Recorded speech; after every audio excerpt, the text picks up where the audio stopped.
उर्मणिमाल पदिक की शोभा, विप्र चरण दे खत मन लोभा। प्रहार होने के बाद भी इतनी सौम्यता है, कहते को आपके पैर में कहीं चोट तो नहीं लग गई, क्योंकि ये क्षत्रिय हृदय बड़ा कठोर है, आपके पैर घायल तो नहीं हो गए। तो वहां भी झिझक नहीं थी, यहाँ भी झिझक नहीं थी। और जब झिझक खत्म हो जाए, अपने अंदर से झिझक निकल जाए, अभिमान निकल जाए, मान निकल जाए, छोटे बड़े का भेदभाव निकल जाए, तब वहां से भक्ति का और संतत्व की पहली कड़ी प्रारंभ होती है। अभी तो हम में बहुत बाकी है, अभी तो क्रोध आता है, कोई लड़का धक्का मार दिया तो हम झझक उठते। ये कब मिटेगा? इसी को मिटाने का प्रयास एक ही है कि गुरु मंत्र रूपी जो अमोघ अस्त्र आपको मिला है ना, उसका बार बार प्रहार करो, उसका बार बार प्रयास करो, बार बार अभ्यास करो। जब प्रहार होता रहेगा तो वही स्थिति होगी कि रसरी यावत जाते सिर पर परत निशान। बार बार रसरी के आने जाने से कठोर पत्थर पर निशान बन जाता है। एक एक बूंद टपका हुआ पानी पत्थर में सुराख बना देता है। तो बार बार नाम मंत्र का किया हुआ प्रहार भी आपको ज्ञान की चक्षुओं को खोल देगा। हमें फुर्सत करना है, हम प्रहार ही नहीं करते हैं, मिला रख लिया।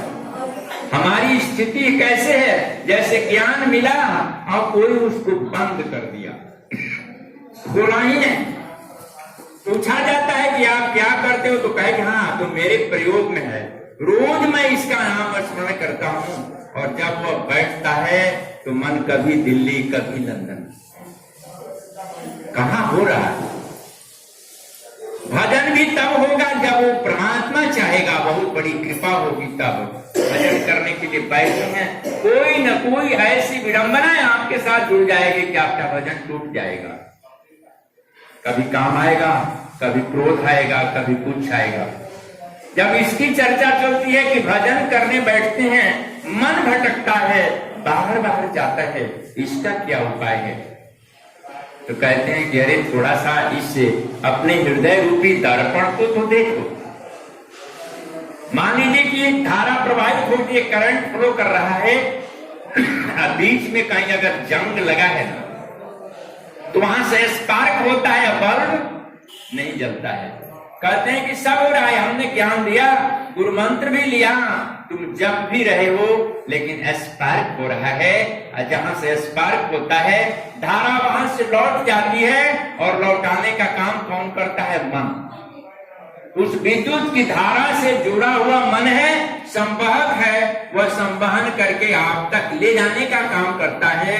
लेकिन बीच में जब ही उसे जंग मिलता है, मन वहां से रिटर्न होता है, और भगवान में जो लग रहा था वह शैतान में लगा करके दूसरी तरफ लेके चला जाता है। तब उस जंग को साफ करने के लिए सद्गुरु कहते हैं कि मुरुचा मुकुर सिकिल करुणी के अतज छल कपट साफ करुहिय। अरे अपना मूर्छा देख ले भाई, जंग कहाँ लगा है? जहां जंग लगा है वहां साफ कर। नहीं साफ करने के लिए आता है तो सिकिलगर के पास चले जाओ। सिकिलगर कहते हैं गुरु को, मैकेनिक को। अगर तुमसे साफ नहीं हो रहा है तो गुरु के पास चले जाओ। और गुरु के पास चले जाओगे तो ज्ञान रूपी जब तेजाब पड़ेगा ना, ये जंग साफ हो जाएगा। और तब वहां से मन तुम्हारा सहयोगी बन जाएगा। और जब ही सहयोगी बनेगा तो मन ही मिलावत राम से, मन ही करत फजी। यह मन राम से भी मिला देता है। और मन आपको जो है संसार में भी भटका के बेइज्जती करवा देता है। तो कहते हैं कि जब ये साफ हो जाए ना, जिस तरह से मैकेनिक जंग को साफ करके परखता है कि धारा पहुंच रही है कि नहीं, ठीक उसी तरह से शिष्य के जंग को साफ करके गुरु परखता है कि अब धारा का प्रवाह इसमें हो रहा है कि नहीं। तो मन चिन्हु मन चिन्हु जोगी, मन चिन्हला बिनु बहुत वियोगी। जोगी को कहते हैं, ऐ जोगी मन की धारा को पहचान, आपको पहचाने की नहीं कहते हैं। जब मन की धारा पहचान में आ जाएगी, मन का प्रवाह आपके साथ हो जाएगा, मन वचन और कर्म तीनों की जब एकजुटता होगी, तब वह आपके अंदर एक धारा प्रभावित होगी, और जब धारा प्रभावित होगी तब आपके अंदर जो है भक्ति के बीज पनकेंगे। और जब भक्ति के बीज पनकेंगे तब क्या होगा कि तब कमल खिलेंगे, भौरे आएंगे, गुंजार होगा, और उसमें से मधुर मकरंद झरना प्रारंभ होगा, और उस सुगंध से आप भी सुगंधित होंगे, और पूरा संसार भी सुगंधित होते हुए चला जाएगा।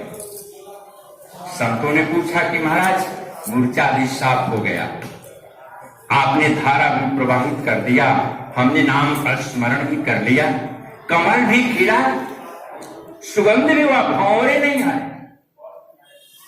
फिर दरिया साहब कहते हैं कि कहे दरिया कछु कारण है, तब कमल खिले अली काहे न आयो।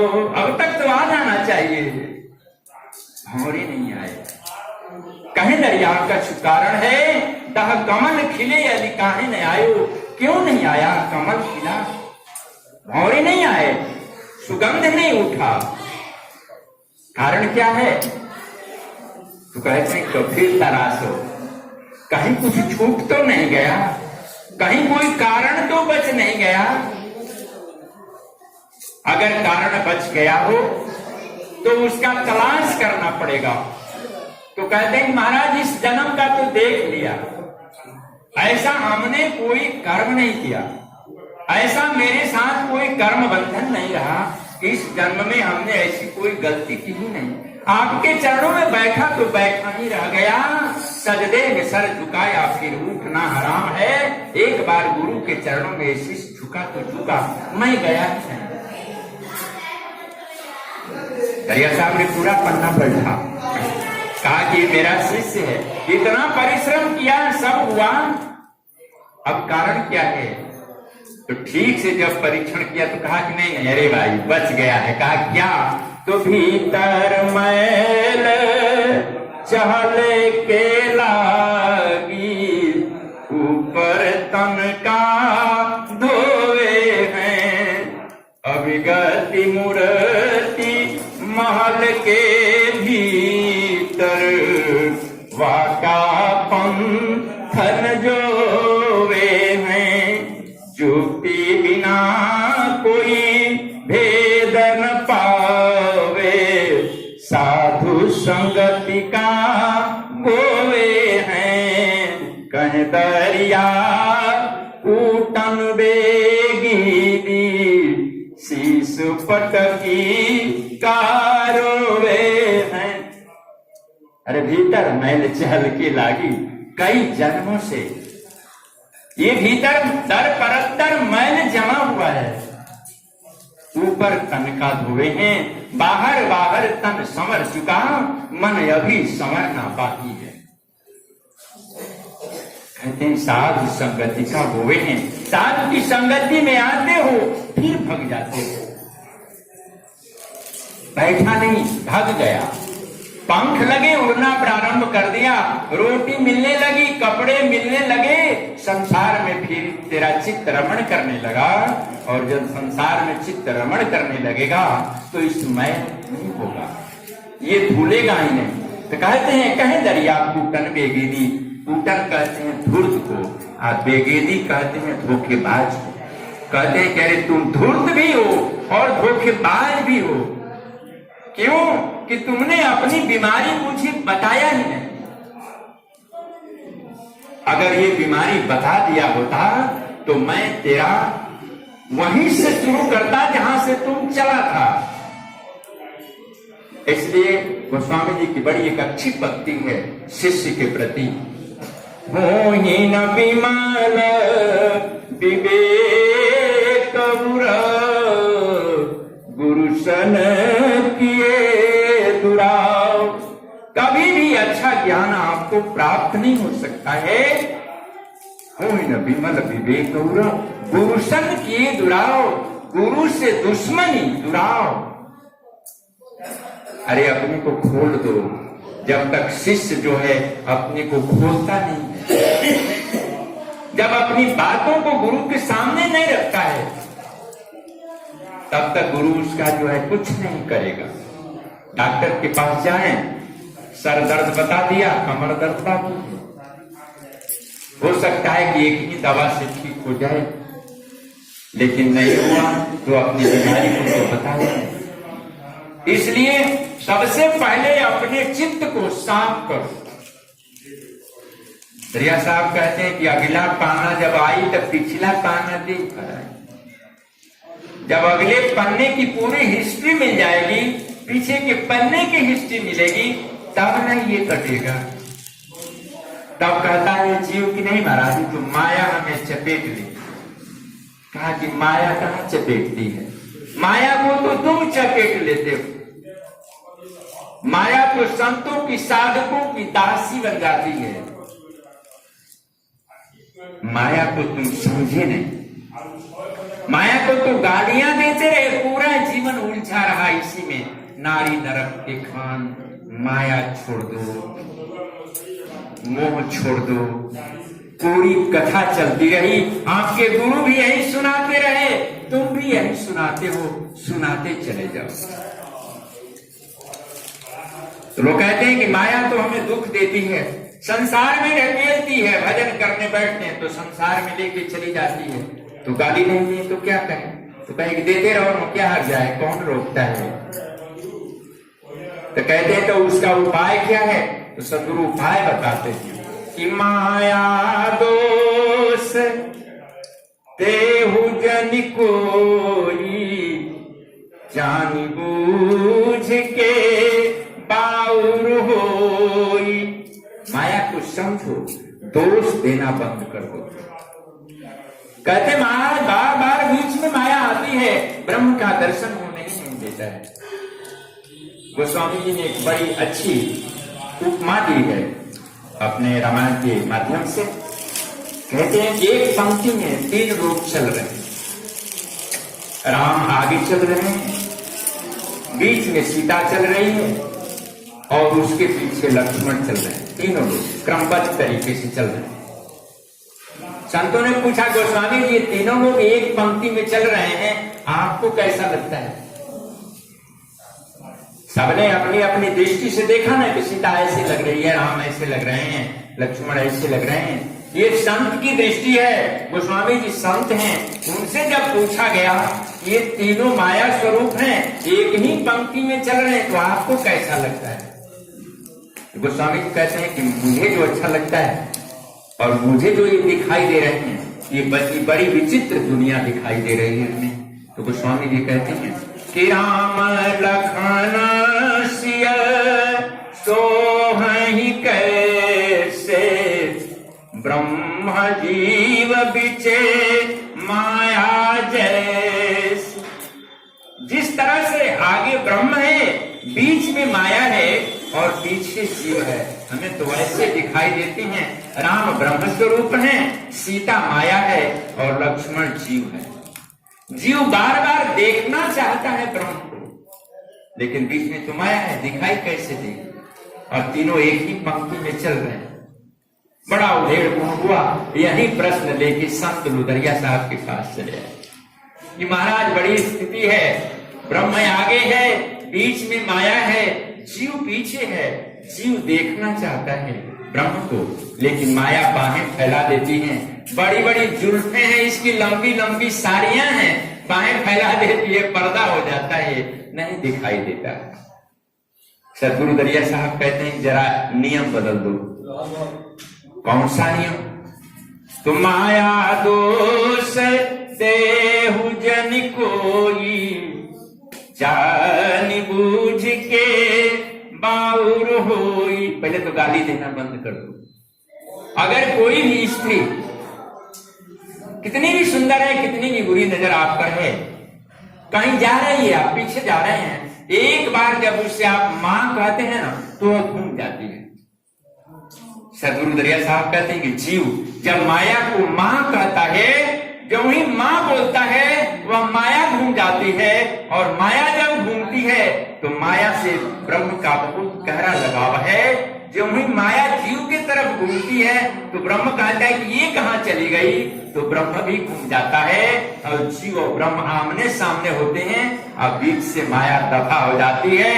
तो सन्मुख होई जीव मोहि जब कोटि जन्म नासत तवहीं। जब सन्मुख जीव और ब्रह्म आमने सामने होते हैं तो करोड़ों जन्मों के पाप नष्ट हो जाते हैं। बस एक ही उपाय है, सदगुरु दरिया साहब कहते हैं कि बस मां बोल, एक बार मां बोल के तो देख, मां बोलेगा माया तेरे तरफ हो जाएगी, उसकी सारी भाव भंगिमा समाप्त हो जाएगी, और जो माया तेरे साथ होगी तो ब्रह्म भी हो जाएगा। ये तीनों लोग एक ही धारा के पहलू हैं। जब भक्ति मार्ग पर आप चलते हैं और आपके अंदर जो अश्रुपात होता है, जो प्रेम की धारा फूटती है, गीत और संगीत फूटते हैं, माया का प्रवाह है, और गीत संगीत को फूटते हुए जब ये जीव ब्रह्मलोक की यात्रा कर जाता है, तब वहां से माया कहती है कि अब तो मेरा 3 लोक तक ही समावेश है, अब तो ये 4थे लोक का गमन कर लिया। माया फिर लौट के संसार में आती है, सृष्टि में लग जाती है, और जीव अगर लोक की तरफ चल देता है। ये घटना घटती है। अब एक और सवाल होता है इसमें, सदगुरु दरिया साहब कुछ छोड़ते हैं, बार बार परीक्षण करते हैं, कहते इतनी घटना घटी, माया और ब्रह्म एक साथ हो गए, फिर भी लौटना क्यों हो गया, फिर भी वापसी रास्ते से क्यों लौट गया वो, लौटना तो नहीं चाहिए, आखिर कारण कौन था कि लौटा दिया। कहते कारण है, जब फसल अच्छे आते हैं ना तो कीड़े भी बहुत आते हैं। साधक जब भक्ति के मार्ग पर चलता है, ज्ञान का दीपक जलने लगता है, तो 10 इंद्रियों पर पहरेदार बैठे, और कैसे पहरेदार हैं, इस जीव को संसार से बाहर जाना ही नहीं चाहते, क्या तो चला जाएगा। अब मान लीजिए कि आप 10 लोग हैं, आपके बीच में कोई विद्यार्थी तेज है और सब समझता है कि अरे तो मेरिट लेके चला जाएगा, तो 9 उसको खींचते हैं, अरे छोड़ यार चल थोड़ा सिनेमा नोमा देख के आते हैं, कहाँ रात दिन तुम किताबें पढ़ते रहता है। ये विद्यार्थी जीवन है, ये संतप्त जीवन ही विद्यार्थी जीवन है। यहाँ हम कुछ सीखने के लिए, पढ़ने के लिए आते हैं। तो जब हम पढ़ने के लिए, सीखने के लिए आते हैं तो ये वायरस मेरे साथ लगते हैं, तो कहते हैं कि चलो जब साधना के क्रम में हो, आगे बढ़ रहे हो, और इस तरह के अगर तुझे कुछ जीवाणु आना प्रारंभ करे, तेरे मन में कुछ ऐसी भावना है, कुछ ऐसा द्वेष है, तो सावधान हो जाना। कैसे, तो पानी मानी गानी जीमी धरत उतारी चरत चरादिग दृष्टि नटारी फिर नहीं एक पलक विश्वासा लीन उठाए अर्ध मुख ग्रासा।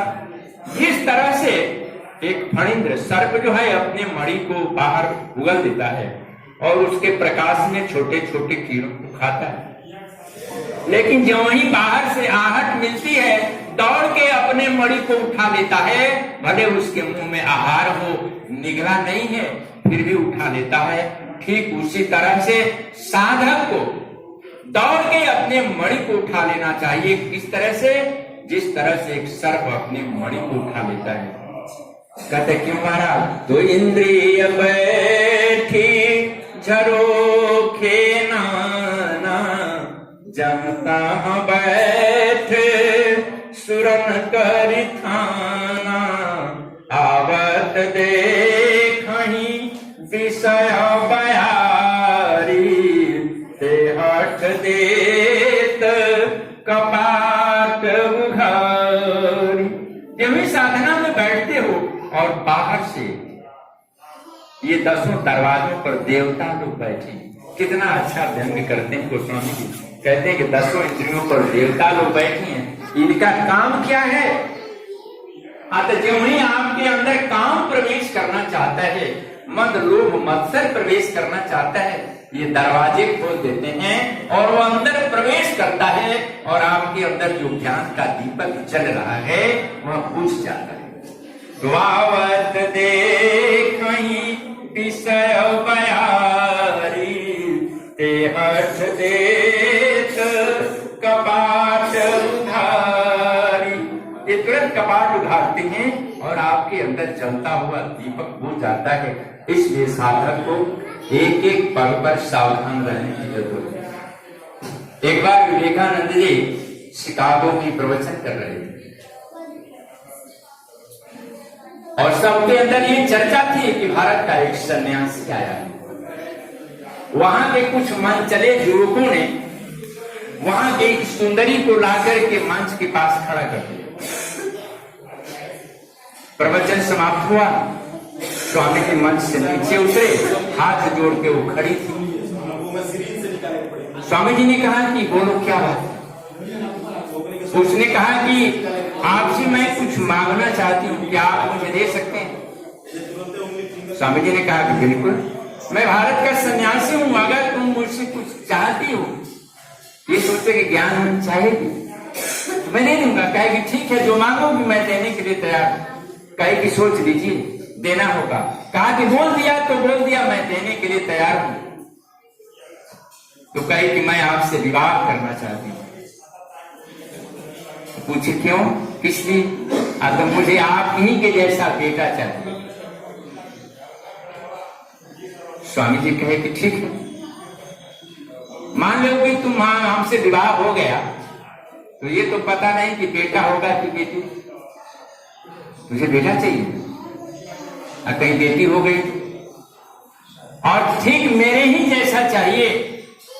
कहे कि ये परमात्मा की ऐसी सृष्टि है कि वन पीस बनाता है, दूसरा नहीं बनाता।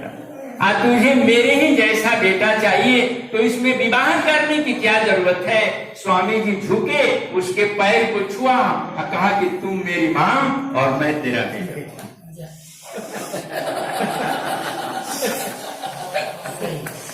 आंखों से आंसू झरने लगे, पैर पकड़ ली, कहा कि महाराज क्षमा करिए, ये है भारत के सन्यासी का धर्म। इसलिए अपने मन को बहुरंगी नहीं, अपने मन को एक ही धारा पर जब आप लेके चलेंगे तो वह बड़ी अच्छी पहचान कर लेता है। आज जब सर भारी हो जाए तो पता चलता है कि नींद आ रही है, भूख लगे तो भोजन की तलाश कर लेते हैं, प्यास लगे तो नदी की तलाश करने लगते हैं। अरे ज्ञान जगे तो गुरु की तलाश कर लो, इतनी बड़ी छूट कहीं नहीं। सदगुरु दरिया साहब के पास लोग कहे कि महाराज हमारे गुरु जी तो हैं। गुरु जी ने हमें कान ठोक दिया, हमारे दादा के भी गुरु थे, बाबा के गुरु थे, हम भी उनसे शिष्य बने हैं। गुरु में क्या खासियत है? कुछ तो परिवर्तन नहीं हुआ। तो कहते हैं कि अरे भाई अब तक पता नहीं कि तुम गुरु की हो कि गुरु की हो, हमको कुछ पता नहीं। आदेश देते हैं कि जब तक गुरु मिले नहीं साचा, तब तक गुरु करो 10-5। अरे दत्तात्रेय ने तो 24 गुरु किया था, दरिया साहब कहते हैं तुम भी 10-5 कर लो। तलाश करो अपने जीवन का, ऐसी जगह जाओ, अगर गुरु मिल गया तो एक बार चरणों में बैठो तो बैठे। अमीर खुसरो के गुरु जी थे निजामुद्दीन पिरौलिया। बड़ी ख्याति थी निजामुद्दीन पिरौलिया की, अपने दरगाह पे रहते थे। तलाश करते हुए अमीर खुसरो चले गए, कहे कि महाराज मुझे ज्ञान चाहिए। गुरु ने कहा कि रहो। 1 साल बीता, 2 साल बीता, करते करते 12 साल बीत गए। रोज पैर दबाते थे, निजामुद्दीन पिरौलिया सोए रहते थे। एक रोज की घटना घटी, रात्रि के 12 बज रहे थे। अमीर खुसरो पैर दबा रहे हैं, अब मन में सोच रहे हैं कि अच्छा भला पागल से मुलाकात हो गई, 12 साल का टाइम चला गया। रोज पैर दबाता हूं, भोजन बनाता हूं, बर्तन धोता हूं, कपड़े धोता हूं। एक बार पूछा था किस लिए आए हो, मैं बोला था ज्ञान के लिए आया हूं। उसके बाद ये बोलता ही नहीं।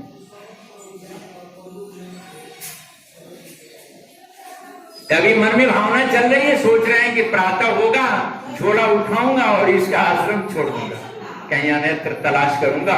इतने में निजामुद्दीन पिरौलिया ने करवट बदला, और उनकी आदत थी कि एक करवट जो सोते थे, पूरा करवट उसी में पूरी रात निकाल देते थे, कभी करवट नहीं बदला। 12 साल के बाद वह सन्यासी अपना करवट बदलता है। तो उन्होंने कहा कि गुरुजी आपने करवट बदल लिया। उन्होंने कहा बेटा हमने तो अपना करवट बदल लिया, तुम भी अपना करवट बदल लो। कहे कि मैं तो बैठा हूं। कहा कि अभी विचार जो चल रहे थे, अभी तेरे अंदर जो विचार चल रहे थे कि 12 साल हो गया, अच्छा भला पागल से मुलाकात हो गई, प्रातः होगा, आश्रम छोड़ दूंगा, विचार बदल लो। कहा कि निजामुद्दीन पिरौलिया बैठ गए, माथे पर हाथ रखा, ज्ञान का संचार हुआ, अमीर खुसरो धन्य हो गए। अमीर खुसरो की बड़ी अच्छी कविताएं हैं, सब उल्टी वाणियों में। उसी पर अमीर खुसरो ने लिखा कि एक थाल मोती से भरा, सबके सिर पर औंधा धरा, चारों ओर वह थाली फिरे, मोती उससे एक न गिरे। एक थाल मोती से भरा, सबके सिर पर औंधा धरा, उल्टा है, मोती भी है उल्टा भी है, चारों तरफ वो थाली फिरे, मोती उससे एक न गिरे। क्या धन्य हो गुरुजी, इतना बड़ा ज्ञान रखा, उल्टा रखा, कभी सीधा नहीं किया। कुछ तो करो। फिर पूछा कि महाराज 12 साल में आपने एक बार भी नहीं कहा, आज क्यों बोला? कहा कि आज ही तो तुम कुछ जानने की इच्छा प्रकट की हो। शिष्य जब जानना चाहता है गुरु से, सवाल करता है। कहा कि 12 साल में तेरा पहला सवाल है कि ये पागल से मुलाकात हुई, कुछ तो कहा, कुछ तो कहो, कुछ तो बोलो। बोलता ही नहीं तू। जब भी जाओ तो मन खोल के एक बार बोलो। आज जब ही बोलोगे घटना घटेगी और तेरा जीवन धन्य हो जाएगा। एक हुए कुंभन दास जी। कुंभन दास जी को एक बार अपने यहां बुलाया अकबर ने। कहा कि आप 9 रत्नों में से एक हैं, आप मेरे दरबार में रह जाओ, आपको मैं फतेहपुर सीकरी दे देता हूं। बहुत बड़ा साम्राज्य था फतेहपुर सीकरी। कुंभन दास ने कहा कि मोसो कहां सिकरी सो काम, अरे आवत जात पनहिया टूटी, बिसरी गए हरि नाम।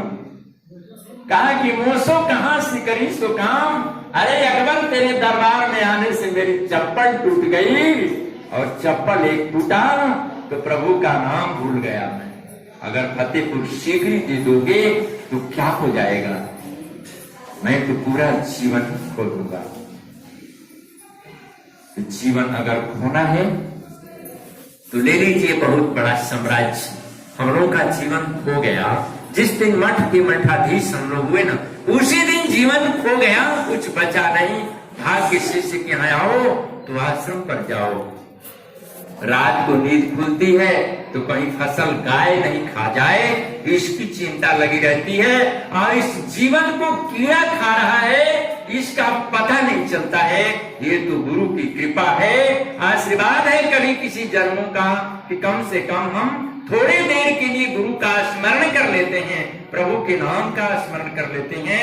गुरु नाम और प्रभु नाम का स्मरण हो जाए, यही मेरे लिए बहुत है। इसीलिए गोस्वामी जी ने कहा कि एक घड़ी आधो घड़ी आधो में पुनियाद, तुलसी संगत साधु के कटे कोटि अपराध।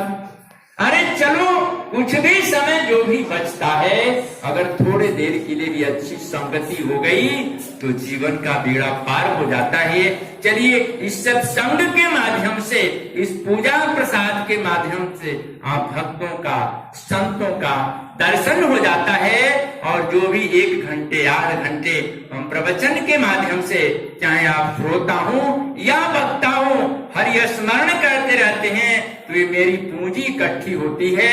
आज जब यह पूंजी मेरे पास इकट्ठी होगी और एक समय आएगा कि सदगुरु के संदेश मेरे अंदर जागृत होंगे। कभी ऐसा हो गया, लगाया दिल किनारे से, कभी तो लहर आएगी। आज जब भी वह लहर मेरे अंदर उठेगी तो अनहद धुनी सुनी मगन गगन में, अभिगति अलखल खोरे। अनहद धुनी सुनी मगन गगन में, एक क्षण आएगा, अनाहत का नाद झंकृत होगा और मगन हो जाएंगे। आज जो इन आंखों से नहीं देखा जा सकता और चर्म चक्षु के बजाय इन आंखों से देखा जाने लगेगा, तो अनहद धुनि सुनि मगन गगन में अभिगति अलग, जिसकी गति का कोई पारावार नहीं है। अभिगति है, अलग है, जो देखा नहीं जा सकता वह भी दिखाई देने लग जाए।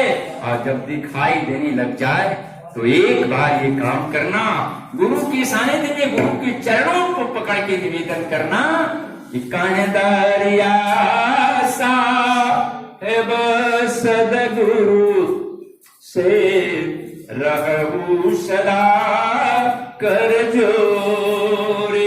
ऐसे संतों से, ऐसे गुरु के चरणों में बैठ जाओ और सदा उस प्रभु परमात्मा के आगे हाथ जोड़े रहो, क्योंकि ये जीवन बार बार नहीं मिलता, एक बार मिला बहुत है, इसका सदुपयोग कर लिया जाए। चलिए साहेब